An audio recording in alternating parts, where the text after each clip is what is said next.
ಶಿವರಾಜ್ ಕುಮಾರ್ ಅವರ ಜೊತೆ ಅಭಿನಯಿಸಿ ಜಗ್ಗೇಶ್ ಅಂಬರೀಷ್ ಜೊತೆ ಅಭಿನಯ ಮಾಡಿದಂಥ ಅತಿ ದೊಡ್ಡ ನಾಯಕಿ ನಟಿ ಚಾರುಲತಾ ಅವರು ಏನಿಲ್ಲ ಅಂತ ಹೇಳ್ಬೋದು. ಆದರೆ ಏನಾಯ್ತು ಈಗ ಸಂಪೂರ್ಣ ಮಾಹಿತಿ ನಿಮಗೆ ಕೊಡ್ತೀನಿ. ಅದಕ್ಕೆ ಮುನ್ನ ಚಾನಲ್ ಸಬ್ಸ್ಕ್ರೈಬ್ ಮಾಡಿ ಸ್ನೇಹಿತರೆ. 90ರ ದಶಕದಲ್ಲಿ ನೋಡೋಕ್ಕೆ ತುಂಬಾ ಮುದ್ದಾಗಿದ್ದಂಥ ಮತ್ತು ಆ ಸಂದರ್ಭದಲ್ಲಿ ಬೋಲ್ಡ್ ಆಗಿ ಕೂಡ ತುಂಬಾ ಹಾಟ್ ಪಾತ್ರಗಳಲ್ಲಿ ಕೂಡ ಅವರು ಕಾಣಿಸ್ಕೊಳ್ತಿದ್ರು.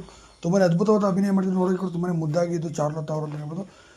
ಹೀಗೆ ಇರಬೇಕು 2001ರ ತನಕ ಕೂಡ ತುಂಬಾ ಆ್ಯಕ್ಟಿವ್ ಆಗಿ ಅವರು ಸಿನಿಮಾಗಳಿಂದ ಕೂಡ ಅಭಿನಯ ಮಾಡ್ತಿದ್ರು. ನಾಗದೇವತೆ, ಗ್ರಾಮದೇವತೆ, ಮಾರಿಕಣ್ಣು ಓರಿಮೆಗೆ, ಜಿಪ್ಪಣ ನನ್ನ ಗಂಡ, ಬಂಟ ನನ್ನ ಗಂಡ, ಹೀಗೆ ಬ್ಯಾಕ್ ಟು ಬ್ಯಾಕ್ ಸಿನಿಮಾಗಳು. ಮತ್ತು ಶಿವರಾಜ್ ಕುಮಾರ್ ಜೊತೆ ಕುರುಬನ ರಾಣಿ, ಈ ಒಳ್ಳೊಳ್ಳೆ ಸಿನಿಮಾ ಕೊಡ್ತಾರೆ ಚಾರುಲತಾ ಅವರು. ಇನ್ನಿಲ್ಲಬಾರ್ದು ಅಂತ ಹೇಳ್ಬೋದು. ಯಾಕೆಂದರೆ 27 ವರ್ಷಗಳಿಂದ ಕೂಡ ಸಿನಿಮಾಗೆ ಸಂಪೂರ್ಣವಾಗಿ ದೂರ ಉಳಿದ್ರು. ಸದ್ಯ ಇವರಿಗೆ ಪಂಜಾಬಲ್ಲಿ ಪತಿ ಜೊತೆ ಇದ್ದಾರೆ ಅಂತ ಹೇಳಲಾಗ್ತದೆ. ಸದ್ಯ ಪತಿ ಮತ್ತು ಮಕ್ಕಳನ್ನ ಇವತ್ತು ಕೂಡ ತೋರಿಸ್ಕೊಂಡ್ರೆ. ಬಟ್ ಇವರು ಸೋಷಿಯಲ್ ಮೀಡಿಯಾದಲ್ಲಿ ಸದ್ಯ ಆ್ಯಕ್ಟಿವ್ ಆಗಿ ಕೆಲವೊಂದು ರೀಲ್ಗಳನ್ನು ಮಾಡೋದ್ರ ಮೂಲಕ ಕಾಣಿಸ್ಕೊಳ್ತಾರೆ. ಸದ್ಯ ಅವ್ರಿಗೆ ಈಗಾಗಲೇ 50 ವರ್ಷ ವಯಸ್ಸಾಗಿದೆ.